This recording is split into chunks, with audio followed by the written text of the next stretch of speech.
history of humanity is, in large part, the history of obedience.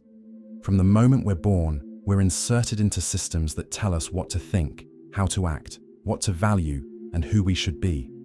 The family teaches us the first rules. School molds us according to patterns. Religion offers us absolute truths. Society pressures us to follow paths already laid out. And the vast majority of people accept all of this without blinking, not out of weakness or ignorance, but because obeying is infinitely more comfortable than creating your own path. Nietzsche, one of the most radical and misunderstood thinkers in philosophy, dedicated his life to exploring what happens to those rare individuals who decide to leave this collective comfort zone. And what he discovered is both liberating and terrifying. The journey of those who break away from the herd is not a romantic adventure full of easy victories. It's a brutal process of deconstruction, loneliness, and self-reconstruction.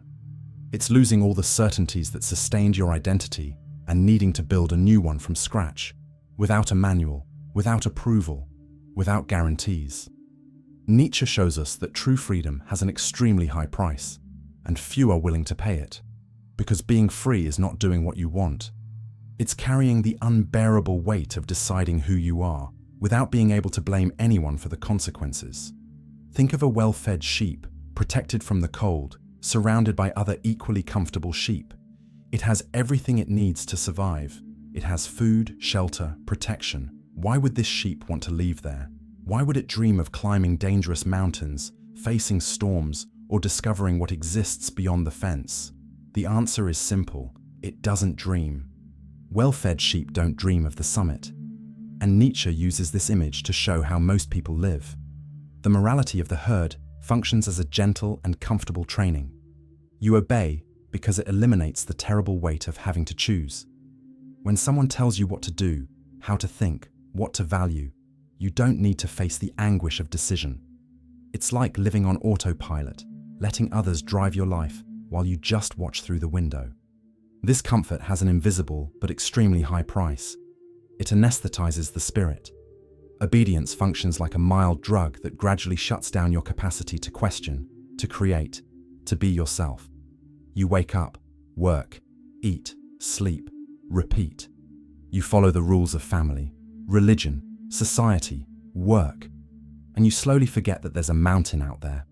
The herd isn't necessarily bad. It offers real security. But this security has a cost: your individuality. You trade the possibility of being unique for the guarantee of being accepted. And most people make this trade without even realizing it, because since childhood, they were taught that obeying is good and questioning is dangerous. Nietzsche saw this with brutal clarity. He saw that institutions, moral systems, religions, and even family traditions function as invisible shepherds, guiding the human herd. And what's most interesting is that these shepherds don't even need to be cruel or authoritarian. They just need to offer enough comfort so the sheep don't want to leave. A little warmth, a little food, a little ready-made meaning. And that's it. An entire life passes without the person even considering the possibility that they could live differently. The herd perpetuates itself, not through force, but through convenience. And this is the most efficient form of control that exists, because the sheep themselves defend the pen that traps them. But then something unexpected happens. Some sheep start to wake up. No one knows exactly why. Maybe it's a suffering they can no longer ignore. Maybe it's a deep restlessness that grows like an invisible root. Maybe it's just the luck or misfortune of being born with a spirit that isn't satisfied with ready-made answers. Whatever the reason, these sheep start to question. And questioning, as Nietzsche well knew, is the first act of disobedience. It's waking up from the comfort zone. It's looking at the mountain and feeling, for the first time, a strange desire to climb, even without knowing what exists up there. And it's at this moment that the painful journey begins. The first inner collapse of those who decide to break away from the herd is discovering that the shepherds are human. This may seem obvious, but it's not. For years, perhaps decades, you believed that certain people, certain institutions, certain systems had true answers. You trusted religious leaders. teachers, parents, rulers, philosophers, gurus. You believed they knew the right path, but then, in a moment of painful lucidity, you realize that they're also lost. They also obey other shepherds. They also repeat ideas they never questioned. They're flawed, limited, full of self-interest, driven by fears and desires as confused as yours. And this discovery is devastating. Nietzsche calls this the first awakening. It's the moment when blind faith dies. And the death of a faith is like the death of a piece of yourself. Because faith isn't just a belief. It's a structure that sustains your identity. When you blindly trust something or someone, you outsource part of your existential responsibility. You don't need to decide everything alone because you have a guide. But when that guide falls from the pedestal, when you realize they're as lost as you are, something inside you crumbles. And this crumbling is, at the same time, painful and necessary. Painful because you lose your footing. Necessary because only those who abandon false shepherds can begin to guide themselves by their own instinct. The problem is that most people can't bear this moment. When they realize the shepherds are human, they don't move forward. They run to find new shepherds. They change religions, ideologies, gurus, systems, because the truth is that living without a shepherd is terrifying. It's being alone in a dark forest without a map, without a compass, without light, and few have the courage for that. So they prefer to remain sheep, just now following another herd. They change pens, but remain trapped. And Nietzsche saw this as the tragedy of most human beings. They wake up for an instant, but go back to sleep, because they can't bear the weight of being awake. But for those who don't turn back, who insist on continuing without a shepherd, the next stage is even more difficult, because it's not enough to realize that leaders are flawed. You need to face the collapse of absolute certainties. And this is where one of Nietzsche's most famous and most misunderstood ideas comes in. God is dead. Many people think this is a declaration of militant atheism, a gratuitous provocation against religion, but it's not. The death of God in Nietzschean philosophy is not about denying the existence of a divinity. It's about the collapse of all absolute certainties, of all unshakable foundations that people use to give meaning to life. God, in this context, represents any supreme truth, any absolute value, any belief system that promises definitive answers. For centuries, humanity relied on ideas considered eternal and unquestionable. Morality comes from God. Good and evil are defined by superior forces. Life has a predetermined purpose. There's a divine plan. There's cosmic justice. There's reward after death. These certainties functioned as foundations. People could suffer, could doubt, but they always had solid ground to stand on. But Nietzsche realized that, in modernity, these foundations were cracking. Science, reason, history, everything was showing that those absolute truths were human constructions. They weren't eternal. They were temporal. They weren't given by God. They were created by men.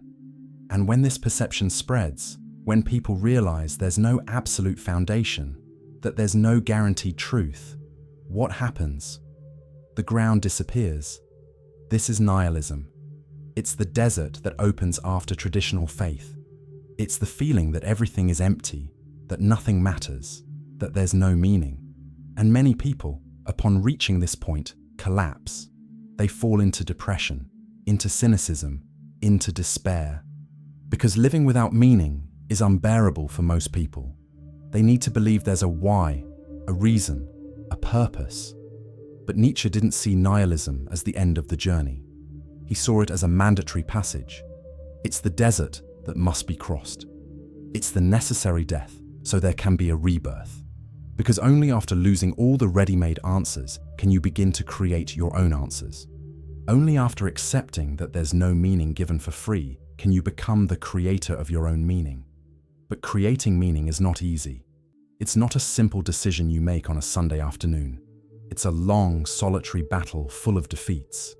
Because creating meaning means assuming a gigantic responsibility. It means saying, my life has no purpose because God, the universe, or destiny decided it. My life has the purpose I choose to give it. And this is both liberating and terrifying. Liberating because you're no longer trapped in a script written by others. Terrifying because now everything depends on you. There's no more excuse. There's no more destiny to blame. There's no more God to call for help. You're alone, in the desert, with the impossible task of creating something from nothing. And this is where many give up. They realize the shepherds are false. They realize the certainties are illusions. They realize they need to create their own path. But instead of moving forward, they become paralyzed. They get stuck in nihilism. They become bitter, resentful, empty. Because creating is difficult, destroying is easy. Everyone can tear down old truths. But building new truths, personal truths, truths that you assume as yours, even knowing their choices are not divine impositions, this requires a courage that few have. And Nietzsche challenges, who will dare to create a new meaning? Who will have the strength to be their own creator? Who will bear the loneliness and weight of this task? Because breaking away from the herd is not just an intellectual decision. It's entering an inner desert that seems endless. Nietzsche calls the one who faces this crossing, without turning back, a free spirit. Not because they're stronger, smarter, or better than others, but because something inside them simply can't live in the herd's lie anymore. It's as if, once you've seen the truth, you can't pretend you didn't see it anymore. You can't go back to obeying with the same innocence as before. The free spirit is not a hero. It's many times someone who would like to be able to return, but can't. The door has closed forever, and now all that's left is to move forward, even if the path is desert, loneliness, and uncertainty. This inner desert is not a metaphor. It's a real and brutal experience. It's waking up in the morning and no longer knowing who you are. It's looking in the mirror and not recognizing the person there. It's losing friends because they don't understand what you say anymore. It's losing family because they think you've gone crazy. It's losing your job because you can't pretend you believe in the rules of the game anymore. It's slowly losing all the external references that told you who you should be. And what's left? Nothing. An immense void. A deafening silence. A loneliness that hurts in the body. And in this desert, you need to learn to live without maps, without guarantees, without certainties. You need to learn to use your own desire as a compass, even without knowing if it's taking you somewhere or just sinking you deeper. And herein lies the greatness and risk of the free spirit. The greatness is in having the courage to cross the desert, to not give up, to keep creating even when everything seems meaningless. The risk is that many people get lost in the desert. Many people go crazy, destroy themselves, give up on everything. Because the desert is in fact dangerous. It's not a romantic walk. It's a limit experience where you can either find yourself or lose yourself completely. And Nietzsche knew this. He himself crossed this desert and paid an extremely high price for it. But he believed it was worth it. That the alternative, returning to the herd and living as a sheep, was worse than any desert. Because living as a sheep is living as a shadow. It's existing without really living. And for Nietzsche, this was the true tragedy. But the desert is not just loneliness. It's also the unbearable weight of carrying your own meaning. Because being free, in the Nietzschean sense, is not doing what you want. It's accepting that there's no one left to tell you what to do. And this, at first, seems wonderful. You imagine you'll do everything your way, that you'll live without restraints, that you'll finally be happy. But then you discover that freedom without direction is just despair, that having no one to tell you what to do means every choice is your responsibility. Each decision becomes a creation. Each path you choose is a path you invent, and this is exhausting. Most people never experience this weight because they never left the herd. They follow ready-made scripts. They study what their parents tell them to. They marry because it's expected. They work because they need to pay bills. They have children because it's what you do. And they die without ever having really chosen anything. They live on automatic, following an invisible manual that everyone follows. And this has real comfort. You never need to wonder if you're doing the right thing. because the right thing is already defined. You just obey. But the free spirit doesn't have this luxury. They need to decide everything. And each decision is a gamble without guarantee. You choose a path and don't know if it will work. You choose a value and don't know if it makes sense. You choose a way to live and don't know if it's the best. And every time something goes wrong, you can't blame anyone, because it was you who chose. Nietzsche saw in this the dignity of the creator, because creating is assuming your own existence as a work of art. It's saying, my life is not an accident, it's not destiny, it's not an obligation, it's my creation. I'm the author of this story. But until you get used to this freedom, the individual feels pain and vertigo. The pain of realizing there's no safety net. The vertigo of looking down and seeing the abyss, knowing that any misstep can be fatal. And many people, upon feeling this pain and this vertigo, give up. They run back to the herd, asking to be accepted again, promising to obey forever. Because the weight of freedom is, for most, unbearable. But for those who continue, for those who bear the pain and vertigo, something interesting starts to happen. You realize that the only way out is to create new values. Not follow the herd's values, not repeat the ideas you were taught, but invent your own ideas. Transvalue, as Nietzsche called it. Transvaluation is the process of creating new values, of turning everything you learned inside out and building something new. But this can only begin after the old is broken. You can't create new values while still trapped in old values. You need to destroy first, to build later. You need to die first, to be reborn later. The obedient person repeats inherited ideas. They live according to rules they learned, but never questioned. They think certain values are universal, eternal, unquestionable. Kindness is good. Evil is bad. Humility is virtue. Pride is sin. Obedience is right. Rebellion is wrong. And they never stop to think where these ideas came from. Why is kindness good? Who defined this? Who does this serve? The obedient person doesn't ask these questions. They just obey. But the disobedient, the free spirit, questions everything. They realize that values didn't fall from the sky. They were created by people, in specific contexts, with specific interests. And if they were created, they can be recreated. They can be transformed. They can be replaced. But this creation requires brutal courage. Because creating new values is denying what previously seemed sacred. It's looking at everything you were taught and saying, no, this doesn't work for me anymore. I'm going to create something else. And this generates conflict, generates rejection, generates loneliness. Because others won't understand. They'll think you've gone crazy, that you've lost your way, that you've become a bad person. And maybe they're right. Maybe you really have gone a little crazy. But Nietzsche would say you need to go a little crazy to be able to create something new. You need to have the courage to be misunderstood. You need to have the strength to bear rejection. And this, he called, will to power.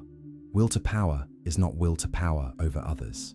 It's not domination. It's not control. It's not violence. It's the strength to affirm your own existence in the face of chaos. It's saying, I exist, I create, I choose, I live, even knowing the universe doesn't care about me, even knowing I'm going to die, even knowing that maybe everything is meaningless, I affirm my life anyway. This is will to power, and only those who have this will can transvalue, can create new values, can be truly free. But there's a trap on this path. Even after breaking away from the herd, even after crossing the desert, even after starting to create your own values, there's still a remnant of the old conditioning. There's still the desire to be accepted, and this is treacherous, because you might think you're already free, that you've already overcome everything, that you're already truly a free spirit. But then you realize you still care what others think. You still want approval. You still want to be understood. You still want someone to tell you, you're right, keep going. And this is the shame of still wanting approval. Nietzsche warns that the free spirit needs to bear being misunderstood, needs to accept that most people will never understand what you're doing, needs to accept that you'll live, for the most part, alone. Because seeking approval is returning to the cell. It's becoming a sheep again. It's asking permission to exist. And true freedom begins when you no longer need to be applauded. When you can live according to your own values, even if everyone criticizes you, even if no one understands you, even if you're rejected, attacked, isolated. Freedom begins when you're at peace with this, when you no longer need external validation to know you're on the right path. But reaching this point is rare, very rare, because the desire to belong, to be loved, to be accepted is too deep. It's almost biological. We're social animals. We need the group to survive. And for millions of years, being rejected by the group meant death. So our brain is programmed to seek approval, to avoid conflict, to adapt to the herd. And fighting against this is fighting against your own nature. It's a daily, constant battle that never ends. And many people lose this battle. Many people return to the herd because they can't bear the loneliness. Because in the end, being accepted, even if it's in a lie, seems better than being free and alone. But Nietzsche had a philosophical tool to test the authenticity of a life, to separate those who are really living from those who are just pretending. This tool is the idea of eternal recurrence. Imagine you're going to live your life exactly the way you're living it now, but you'll repeat everything infinitely. Each moment, each choice, each pain, each joy, everything will repeat eternally. Are you ready to accept this? Can you look at your life and say, yes, I would live this again, 1,000 times forever? If the answer is no, then you're not really living. You're just passing time. You're on autopilot. You're obeying. Eternal recurrence is a brutal ethical challenge because it forces you to face your life with radical seriousness. You can't live carelessly anymore, thinking that one day things will get better, that one day you'll start really living. Eternal recurrence says, you're living now, and this now will repeat forever. So make it worthwhile. Live with intensity. Choose with responsibility. Create with courage, because there's no second chance. Or rather, there is. But the second chance is repeating exactly the same thing. So you need to make it work now. Those who obey live on autopilot. They follow rules without thinking. They do what they're told. And when they look back, they see an empty life, a life that wasn't theirs. It was their parents, societies, religions, the systems. And if this life were to repeat eternally, it would be hell. It would be living the same lie forever. But those who create, who live with intention, who assume their own life as a work of art, they can look back and say, yes, I would live this again. Not because it was perfect, but because it was mine. It was authentic. It was real. And this, for Nietzsche, separates the authentic from the inauthentic. Separates those who live from those who merely exist. But truly living with this intensity, requires a radical change in how you deal with suffering. Because most people, when they suffer, seek pity. They seek compassion. They seek someone to say, poor you, it's not your fault, you're a victim. And this brings immediate comfort. But Nietzsche saw in this search for pity a dangerous weakness. Because morality, based on victimization, teaches you to see yourself as powerless. Teaches you that you have no control over your life, that you're fragile, that you need protection, and this keeps you trapped, keeps you dependent, keeps you weak. The disobedient, the free spirit should not seek compassion, should seek strength, because suffering is not merit. Everyone suffers. Pain is part of life, but most people use pain as an excuse, as justification for doing nothing, as proof that life is unfair and they're victims, and they remain stuck in this victim role forever. But Nietzsche proposes something different. Live with intensity, even in pain. Assume your own tragedy with dignity, without self-indulgence, without lamentation, without asking for pity. Being free is accepting that life is hard, that you'll suffer, that bad things will happen. And even so, choosing to live with strength, choosing to create, choosing to affirm. This is much harder than asking for compassion, but it's also much more dignified. And here comes another danger. Because those who break away from the system can easily fall into a trap called resentment. Resentment is rage disguised as superiority. It's when you think you're better than others because you left the herd. It's when you look at the sheep and feel contempt. It's when you spend your whole life criticizing the world, attacking people, feeling superior because you saw the truth and they didn't. And this is poison. It's the weak soul taking revenge. Because deep down, resentment is just disguised envy. It's anger at not being accepted. It's pain from being alone. And instead of transforming this pain into something creative, the person transforms it into bitterness. Nietzsche saw resentment as one of the greatest dangers for the free spirit, because it's easy to fall into it. It's easy to become bitter. It's easy to hate the world. It's easy to feel superior. But true overcoming doesn't take revenge on the world. It transcends it.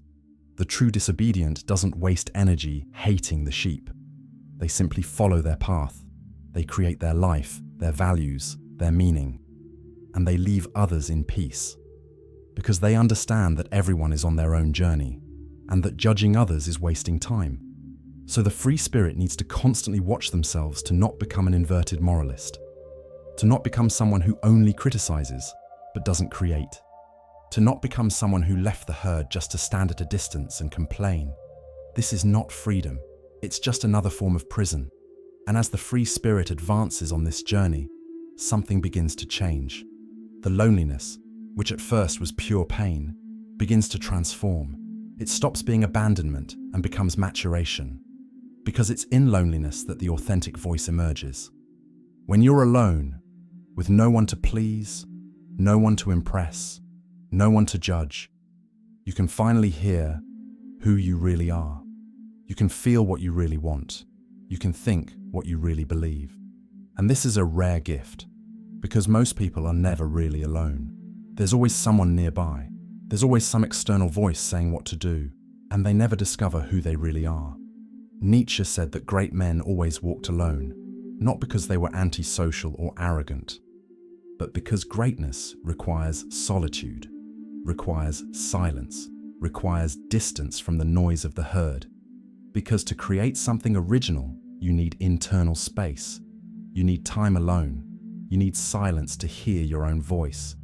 And being alone, in this sense, is not a curse. It's proof of integrity. It's proof that you're no longer living to please others. You're living for yourself.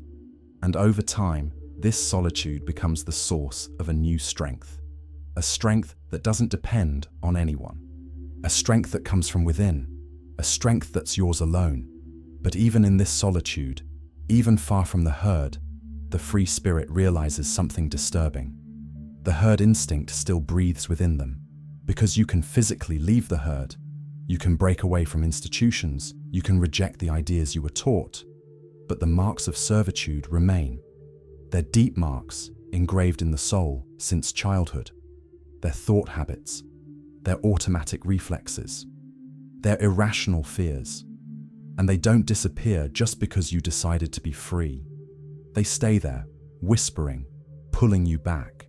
Nietzsche knew that liberating yourself also means purging internal automatisms. It's not enough to say, "I'm free now," because freedom is not a single decision. It's daily work to free yourself from layers of conditioning. It's realizing how many times you act without thinking, how many times you repeat patterns you learned, how many times you seek approval without even realizing it. And each time you realize this, you need to consciously choose to do differently.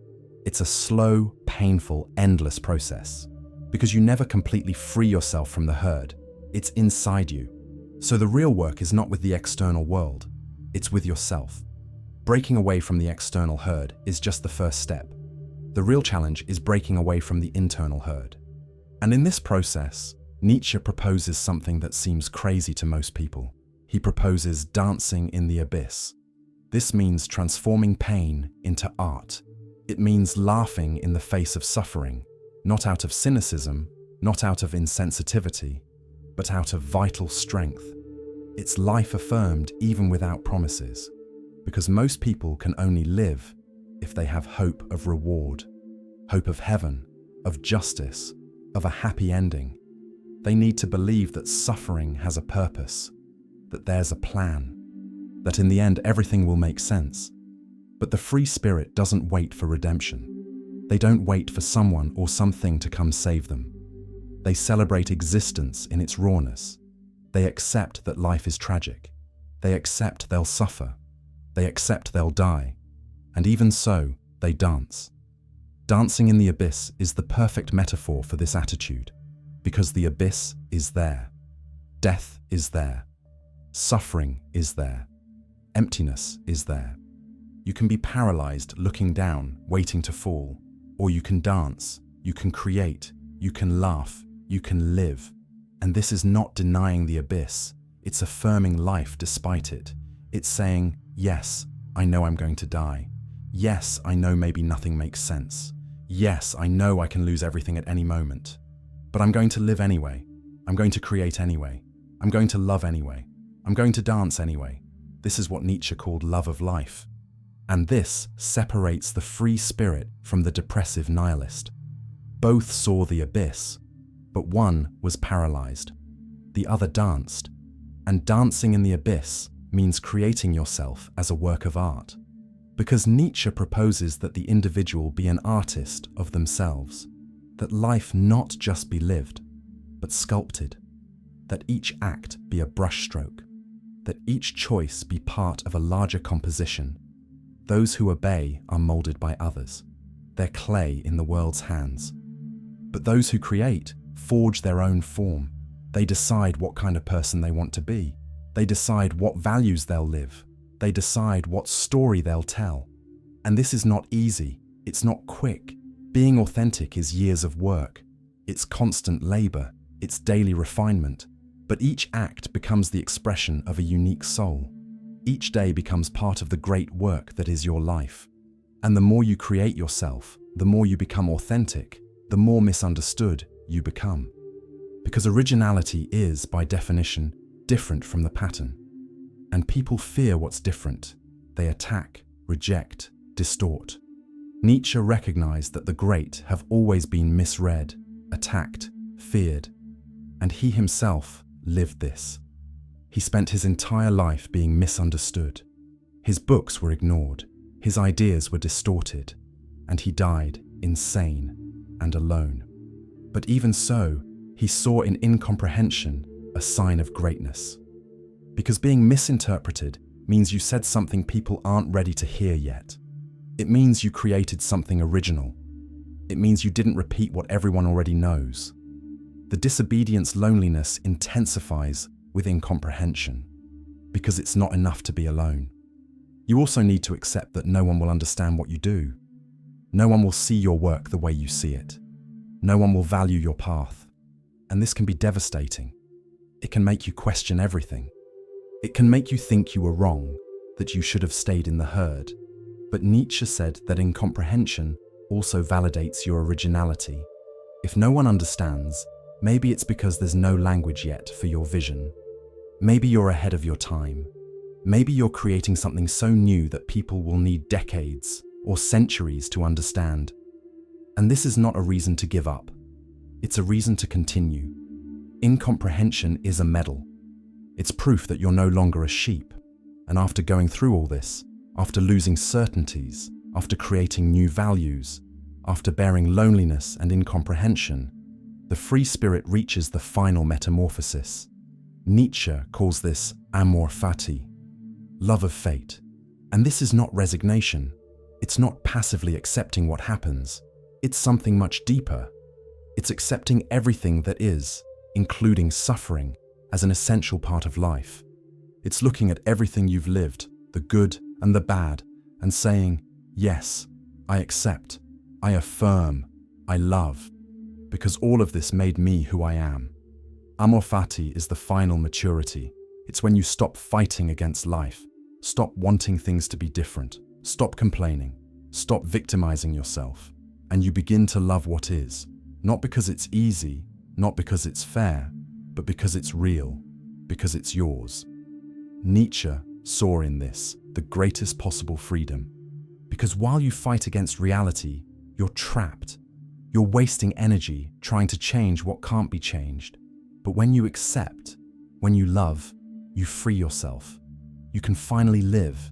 You can finally create. You can finally dance. And the disobedient who reaches this point no longer wants an ideal world, no longer wants paradise, no longer wants everything to be perfect. They love what is. They love life with its abysses. They love the suffering that forged them. They love the loneliness that matured them. They love even the incomprehension that validated them, because all of this is part of their story. All of this is part of the work of art they're creating. And they live from themselves, no longer from the herd's rules, no longer from others' expectations, but from their own strength, from their own will, from their own love of life. And then something interesting happens. At the beginning of the journey, breaking away requires screaming, confrontations, affirmations. You need to scream that you won't obey anymore. You need to confront the shepherds. You need to affirm your freedom out loud. Because you're fighting against everything and everyone. You're fighting against the external world and against your own internal fears. And in this fight, you need to be loud.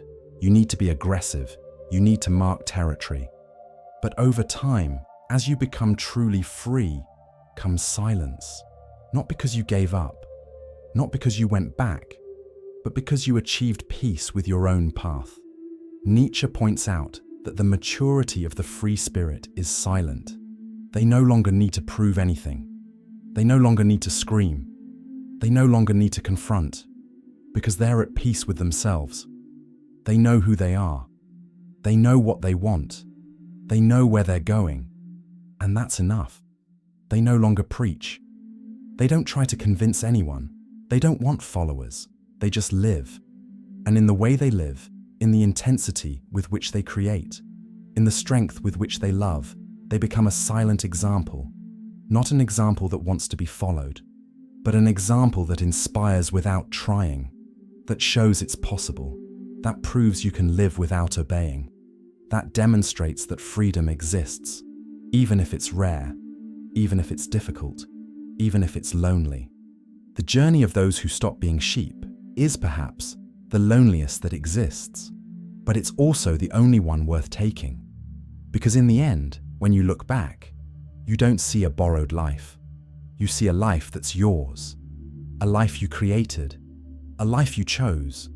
And that's why I'm extending a special invitation for you to check out our channel's exclusive material, for you who want to continue your path of knowledge and reflection.